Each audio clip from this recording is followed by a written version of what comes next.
Welcome back sa Free Thinking Pinoy Channel. Mahilig ka bang kumain ng pusit? Hindi ba ang sarap ng pusit kapag inadobo o hindi kaya pag inihaw? Sa mga bansa gaya ng Japan, kinakain ng pusit ng hilaw. Pero alam mo ba na hindi lahat ng pusit ay ligtas kainin? Ito ang striped pajama squid. Konti lang ang nakakaalam na ang pusit na ito ay nagtataglay ng laso na kapag kinain mo, pwede mong ikamatay. Kaya nga ito may kakaibang kulay bilang babala na huwag mo silang kakainin. Ganon din ang kaso ng mga flamboyant cuttlefish. Nagbabago-bago ang kulay nito at nagpapakita ng matingkad at tila umiilaw ang itsura. Kapag kinain mo rin ito, pwede kang mamatay sa pagkalason. Ang striped pajama squid at flamboyant cuttlefish ay parehong nagtataglay ng tetrodotoxin, isang uri ng laso na tinataglay din ng butete o pufferfish, isa sa pinaka-nakakalasong isda sa karagatan. Maraming hayop ang hindi nyo inakala na meron palang lason. Kaya naman sa video na ito, naisipan kong gumawa ng listahan ng mga poisonous animals. Pero bago ang lahat, dapat nyo munang malaman kung ano ang pinagkaiba ng lason at kamandag. Pag sinabing poison o lason sa wikang Pilipino, ito yung biological toxin na pwede mong ikamatay kapag kinain mo. Kapag sinabi namang venom o kamandag, ito yung chemical na pwede mong ikamatay kapag itinusok sa'yo. Ang poison dart frog ang isa sa pinaka-nakakalasong hayop sa mundo. Pwede ka lamang mamatay sa laso nito kung didilaan mo o kakainin mo yung palaka. Pero kung kakagatin ka at kakalmutin ka ng poison dart frog, waipik at hindi gagana sa'yo yung laso nito. Basta wag mo lang silang kakainin para hindi ka malason. Sa kabilang banda, meron naman tinatawag na venom o kamandag. Ang halimbawa nito ay ang sa cobra. Hindi ka malalason kapag kinain mo ang cobra o maski inumin mo yung kamandag. Pero, pag kinagat ka ng ahas na ito, pwede kang turukan nito ng kamandag na tiyak na lalason sa'yo. Yun ang pinagkaiba ng lason at kamandag. Ang venom o kamandag ay gagana lamang kung itutusok sa balat mo, habang ang poison naman ay gagana lamang kung kakainin mo o ipapasok mo sa bibig mo. Nagets mo? Madalas sa mga nakalalasong hayop ay matatagpuan sa dagat. Hindi mo alam, meron palang isda na hindi mo dapat kainin dahil meron itong lason. Gaya na lamang ng moray eel. Sa ibang lugar, ang mga moray eel ay kinakain at may kita pa nga na binibenta sa palengke.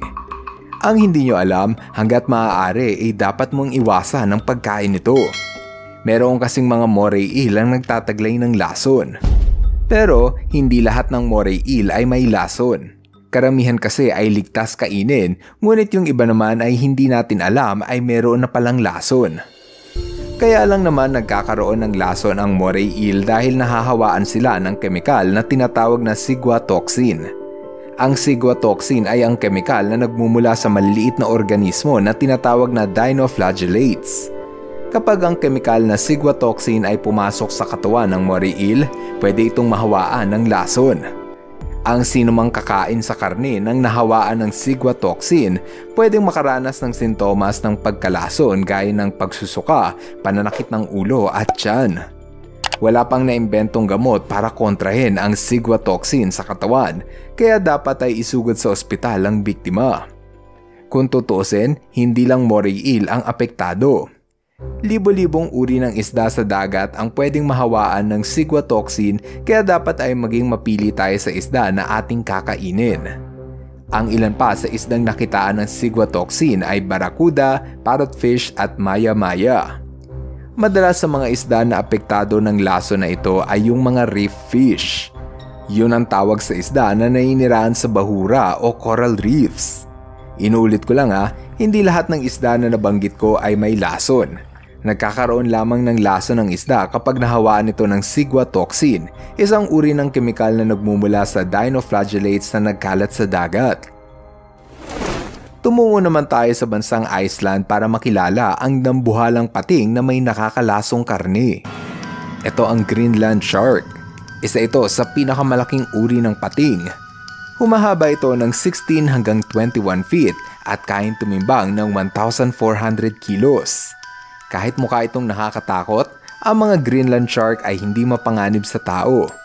Mabagal lang kasi itong kumilos at walang kakayahan na umatake ng tao. Gayunpaman, pinaaalahanan ng mga tao na huwag kakainin ng pating na ito dahil sa nakalalason nitong karne. Ang karne kasi ng Greenland shark ay nagtataglay ng urea at iba pang kemikal gaya ng trimethylamine N-oxide. Ang mga kemikal na ito ay tumutulong sa pating upang hindi sila manigas sa nagyayelong dagat ng Iceland. Pero hindi nito mapipigilan ang mga tao sa Iceland na kainin ng pating. Ito ang tinatawag na hakarl, tawag sa karne ng Greenland shark. Nakahanap sila ng paraan para ligtas na kainin ang karne ng pating. He has white meat. He does not have a fat layer. He has white meat. Kapag meron silang nahuling pating, hihiwa-hiwain nila ito sa maliliit na piraso. Pagkatapos nun, ilalagay nila ang karne sa loob ng kwartong ito upang mabulok o dumaan sa proseso ng fermentation.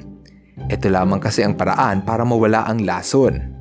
The Greenland shark is the most toxic shark in the world. What would happen if I took a bite of that now? What would happen to me? Would I Now go blind? it's that far in the fermentation that you would be fine. Right. But before, fresh meat, something small, you would get very sick. Yeah. Then a little bit more, you could probably go blind. And then death after that. Okay, great. Kapag nabulok ang karne, unti-unting nawawala ang bisa ng lason. Hahayaan nila itong mabulok sa kwarto sa loob ng 2 hanggang 3 buwan. Ayon sa mga tigapagbantay ng kwartong ito, napakabaho raw ng prosesong ito. Stick my head in. Yeah, here we go. Pagkalipas ng 3 buwan, kukunin nila ang karne para isabit naman sa panibagong storage room. Dito nila paahanginan ng karne ng 2 buwan hanggang sa matuyo sa proseso na tinatawag na curing. Pagkalipas ng ilang buwan ng proseso ng pagpapabulok ng karne ng pating, ligtas na itong kainin. Ito lamang kasi ang tanging paraan para mawala ang lason sa karne ng pating. Smell it. Oh my gosh! It doesn't... It smells like ammonia. Yeah. Sabi nila, ito raw ang pinakamabahong karne na inyong matitikman. Do you want one? Sure. Okay. How is it? Tastes much better than it smells. That smell reminds me of some of the most horrific things I've ever breathed in my life. But the taste of it is sweet, it's nutty, and it's only faintly fishy. Dito sa Pilipinas, merong isang isda na hindi nyo inakala na pwede palang magtaglay ng lason. Ito ang tulingan. Sa Ingles, tinatawag itong skipjack tuna o tuna mackerel. Maraming Pinoy ang paborito ito dahil pwede mo itong iprito at pwede mo ring saingin. Ngunit nakakabahala ang mga sunod-sunod na balita ng mga tao na isinugod sa ospital dahil raw sa pagkain ng tulingan. Isa sa mga nadali matapos kumain nito ang tigapasig na si Maribet. Para may panghapunan, ipinaluto raw ni Maribet ang tulingan na ibinigay sa kanya ng kaibigan. 1 linggo na siya sa loob ng ref. Tiningnan ko yung tulingan, baka merong amag na. Wala naman, hindi ko na siya hinugasan. Ano yun sinaing na tulingan. Ang pinritong tulingan, pinagsaluhan ni Maribet at Maricel. Pero makalipas ang 15 minuto, nangati ang katawan ni Maribet. Dito sa hita, tapos sa kamay, nag-red na. Hanggang sa namaga na rin ang kanyang muka. Sabi ko sa kasama ko, Sel, tulingan to. Nandali ako, kinabahan na ako. Dahil sa nahirapan na siyang huminga, isinugod na siya sa ospital. Ayon sa mga doktor, scombroid poisoning ang tawag sa pagkalason ni Maribet sa kinain niyang tulingan. Ang scombroid poisoning ay ang pagkalason sa pagkain ng isda na may mataas na antas ng histamine. Nagkakaroon ng laso na scombroid ang isda kapag hindi wasto ang pagkaimbak ng isda matapos itong hulihin. Sa madaling salita, kinain ng bilasa ang isda. Baka po hindi po fresh yung isda nila, baka po luma, baka po ang nabili nila isda ay mapupula na at saka hindi po nila hinuhugasan ng maayos. Dahil dyan, pinapayuhan ng mga tao na siguraduhing malinis ang isda at matanggal ang bituka. At hanggat maaari, lutuin agad ang isda at huwag nang patagalin pa sa refrigerator. Hindi lang daw ito nakukuha sa tulingan. Pwede ring magtaglay ng ganitong lason ang ibang klase ng isda na may mataas na level ng histidine o klase ng amino acid gaya ng tuna at sardinas. Kapag hindi ito naimbak ng maayos o hindi wasto ang pagkaluto, ang mga isda na ito ay pwedeng makalason. Payo ng mga doktor, uminom ng antihistamine na gamot kung sa tingin mo ay nalason ka ng isda. At kung hindi nawala ang sintomas, dapat ay magpatingin ka sa doktor. Ang isa pang paalala ay panatilihing nakapreserve ang isda matapos hulihin. So, paano malalaman ko sariwa? So, dapat syempre yung mata, malinaw sa hindi lubog. Walang mga nakalabas na bituka. Yung balat ng isda dapat makintab yan. At pag pinisil mo yan, dapat firm siya. No? Hindi lumulubog yung daliri natin. Ayon sa mga eksperto, dapat raw ang tuna ay lulutuin mo na agad pagkatapos mo itong hulihin. Kung ilalagay mo ito sa ref, dapat ay sa freezer at hindi tatagal ng 3 araw. Tandaan, hindi lahat ng lason ay nanggaling sa nakakatakot na hayop. Minsan, ang lason ay nanggaling sa masarap ulamin gaya ng isda.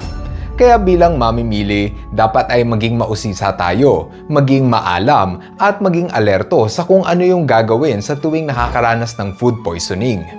Malay mo, hiyang kinakain mong isda, baka lason na pala yan kung hindi ka mag-iingat. Pero sa ngayon, i-enjoy lang natin ang pagkain ng isda dahil paborito ko rin yan. Kung marami kang natutunan sa ating kwentuhan, sana ipindutin nyo ang subscribe button. Ngayon, andito na tayo sa ating shoutout portion. Hello kay Aiden Jackson Gabayeron. Hello rin kay Francis Joseph Zion Araman. What's up kina Cendric Landicho at Mama Merlin Virador. Happy birthday kay Ace Klein Cantero.